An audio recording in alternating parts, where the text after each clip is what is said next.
Mr. President, Ambassadors, Secretary General, NDB President Rousseff, distinguished diplomats, ladies and gentlemen. Today's meeting takes place at a time of several major wars. In my testimony, I will refer to four. The Ukraine war, which started in 2014 with the violent overthrow of Ukraine's President Viktor Yanukovych. The Israel-Palestine war, which has flared repeatedly since 1967. The Syrian war, which began in 2011. And the Sahel wars, which began in 2012 in Mali and have now spread throughout the Sahel. These wars may seem intractable, but they are not. Indeed, I would suggest that all four wars could be ended quickly by agreement within the UN Security Council. One reason is that major wars must be fed from the outside, both with external finances and armaments. The UN Security Council could agree to choke off these awful wars by withholding external finance and armaments. This would require an agreement among the major powers. The other reason why these wars can end quickly is that they result from economic and political factors that can be addressed through diplomacy rather than through war. By addressing the underlying political and economic factors, the Security Council can establish conditions for peace and sustainable development. Let me consider each of the four wars in turn briefly. The war in Ukraine has two main political causes. The first is the attempt by NATO to expand to Ukraine despite the timely and repeated objections by Russia. Russia considers NATO presence in Ukraine as a significant threat to Russia's security. The second political cause is the East-West ethnic division in Ukraine, partly along linguistic and partly along religious lines. Following the overthrow of President Yanukovych in 2014, ethnic Russian regions broke away from the post-coup government and appealed for protection and autonomy. The Minsk II agreement, endorsed by this Council in Resolution 2202, called for regional autonomy to be incorporated in Ukraine's constitution, but the agreement was never implemented by Ukraine, despite the UN Security Council backing. The economic cause of the war results from the fact that Ukraine's economy faces both west to the European Union and east to Russia, Central Asia, and East Asia. When the EU tried to negotiate a free trade agreement with Ukraine, Russia expressed alarm that its own trade and investments in Ukraine would be undermined unless a three-way agreement was reached among the EU, Russia, and Ukraine to ensure that Ukrainian-Russian trade and investment would be sustained alongside EU-Ukrainian trade. This is a well-known event in trade negotiations. Unfortunately, the EU was apparently not prepared to negotiate with Russia over such a three-way arrangement, and the competing east-west orientation of Ukraine's economy was never resolved. This Council could end the Ukraine war quickly by addressing its underlying political and economic causes. On the political front, the P5 countries should agree to extend a security guarantee to Ukraine while also agreeing that NATO will not expand to Ukraine, thereby addressing Russia's concerns over NATO enlargement. The Council should also work to achieve a lasting governance solution regarding Ukraine's ethnic divisions. On the economic side, there are two considerations, one in policy and the other in finance. On policy, Ukraine's strong economic interest is to join the European Union while also maintaining open trade and financial relations with Russia and the rest of Eurasia. Ukraine's trade policy should be inclusive rather than diversionary, allowing Ukraine to serve as a vibrant economic bridge across the east and west of Eurasia. On the financing side, Ukraine will need funding for reconstruction and for new physical infrastructure such as fast rail, renewable energy, 5G, and port modernization. As I described below, I recommend that the Security Council establish a new peace and development fund to help mobilize the financing to help Ukraine and other war zones to turn away from war towards recovery and long-term sustainable development. Consider in a similar way the war in Israel and Palestine. Here, too, the war could be ended quickly by the Council enforcing the many UN Security Council resolutions made over several decades calling for a return to the 1967 borders, an end of Israel's settlement activities in the occupied territories, and the two-state solution. including in UN Security Council's resolutions 242, 338, 1397, 1515, and 2334. It is clear that Israel and Palestine are unable to reach agreements in line with these UN Security Council resolutions. On both sides, hardliners repeatedly frustrate moderates who seek peace based on the two-state solution. It is high time, therefore, in my view, for the UN Security Council to enforce its decisions by implementing a just and lasting solution that is in the interests of both Israel and Palestine, rather than allowing hardliners on both sides to ignore the mandate of this council and thereby to threaten global peace. My recommendation to this council is that it immediately recognize the state of Palestine in a matter of days or weeks and welcome Palestine as a full member of the United Nations, with the capital in East Jerusalem and with sovereign control over the Islamic holy sites. The Council should establish a peacekeeping force drawn heavily from the neighboring Arab countries to help provide security in Palestine.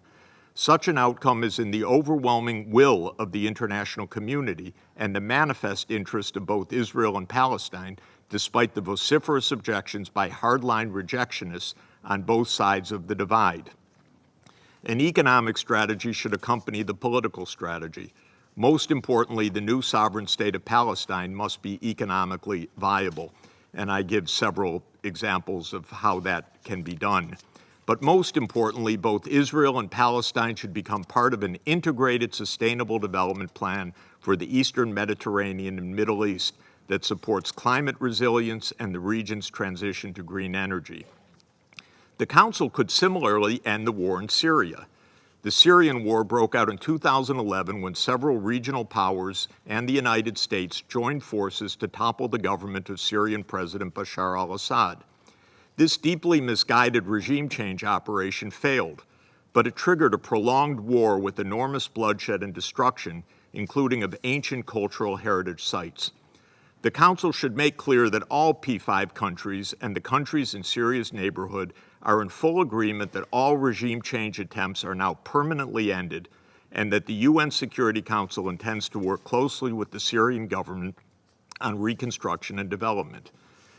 On the economic side, Syria's best hope is to become closely integrated into the Eastern Mediterranean and Middle East region, especially through the construction of physical infrastructure connecting Syria with Turkey, the Middle East, and the Mediterranean nations. The war in the Sahel has similar roots.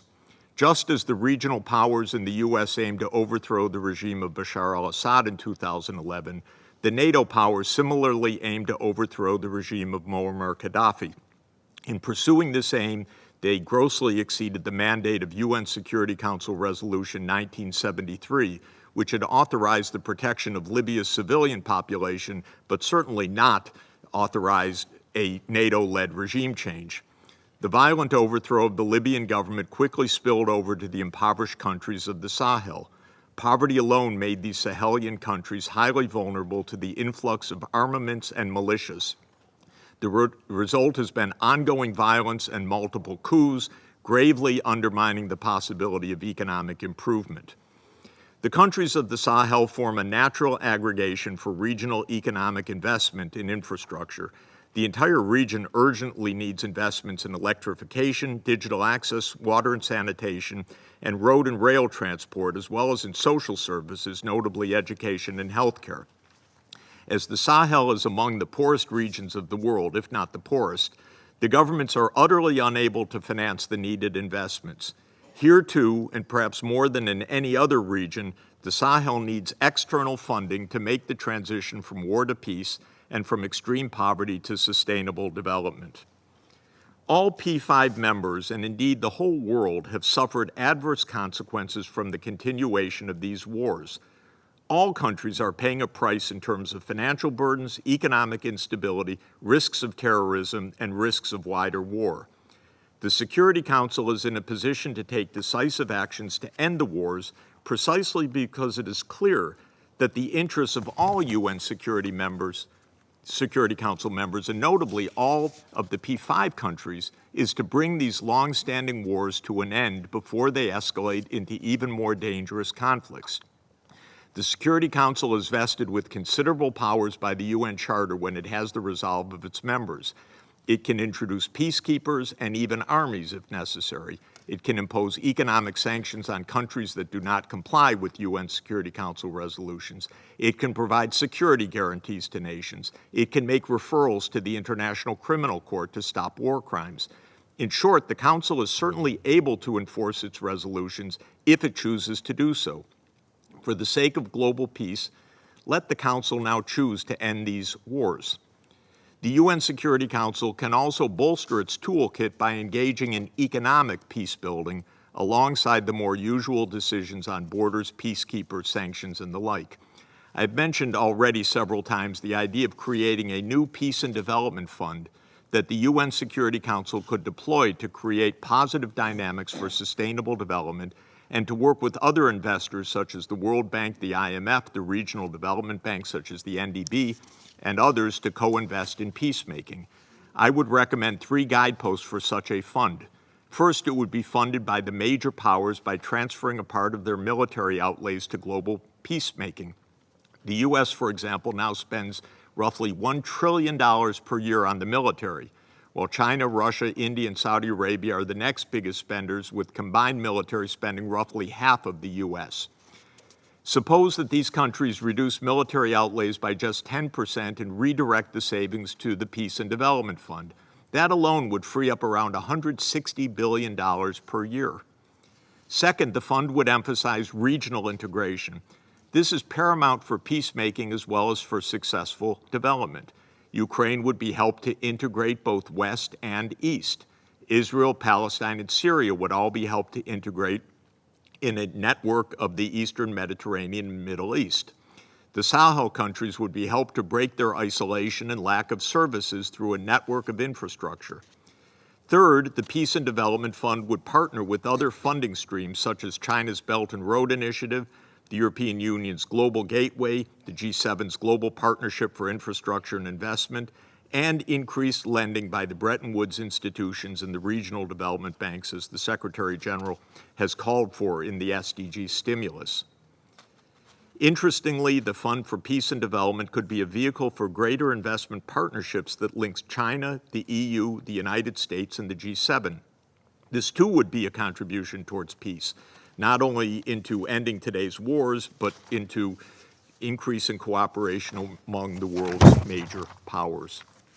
Directly across the street from us is Isaiah's wall, with the visionary words of the great Jewish prophet of the 8th century BCE. They shall beat their swords into plowshares and their spears into pruning hooks.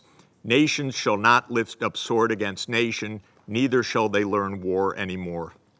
It is time to honor Isaiah's words by ending these useless and destructive wars, slashing military outlays and turning the savings into new investments in education, healthcare, renewable energy, and social protection.